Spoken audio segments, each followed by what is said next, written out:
New year, so of course we've kind of got some new goals kicking in, and we've kind of built out a few goals for some of our pods.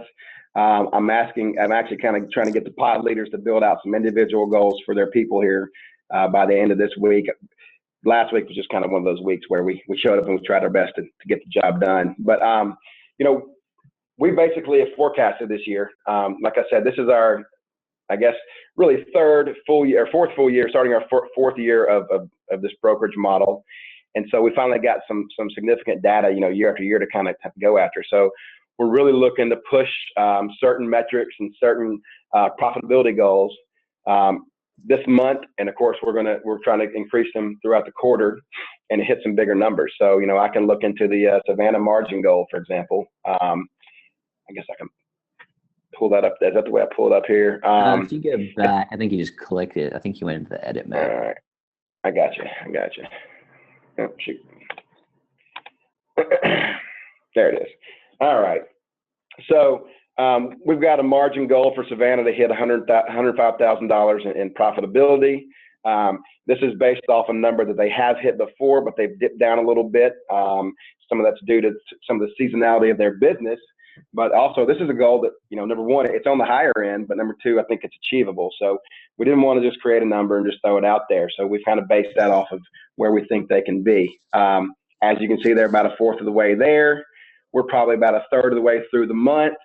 But some of the scoring probably isn't completely accurate because we actually get scored off once we process and progress some of our orders. So once that gets done, probably through today and even tomorrow, that number will probably shoot up $5,000 to $10,000. So we're on a pace to come close to this goal right now today. Now, the good news about that is, just like most industries, we get busier towards the end of the month. So we're really hoping that there can be a big push in the last 2 weeks of this month and to get out and hit these goals. So has that been have those been effective? I know like pretty much every organization out there has goals, but a lot of times they're shared in an Excel file or up on a whiteboard. Has this been a good, I guess, medium to kind of create some transparency around these goals?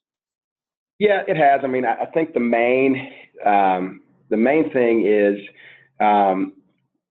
really trying to wrap your head around what goal you have and how you need to hit it. And sometimes it's a hard thing to do when you're involving 8 or 10 people at one time. Yeah. But what we try to do is, and what I try to do is kind of check these goals throughout the week, throughout the month, and really push certain things to say, okay, here's where we are today.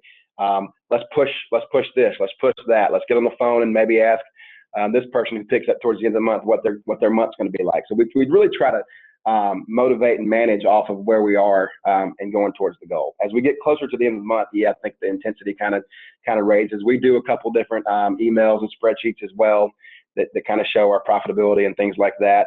But I mean, it's definitely something that I think really allows people, like you said, the transparency and that drive to kind of hit that goal is there.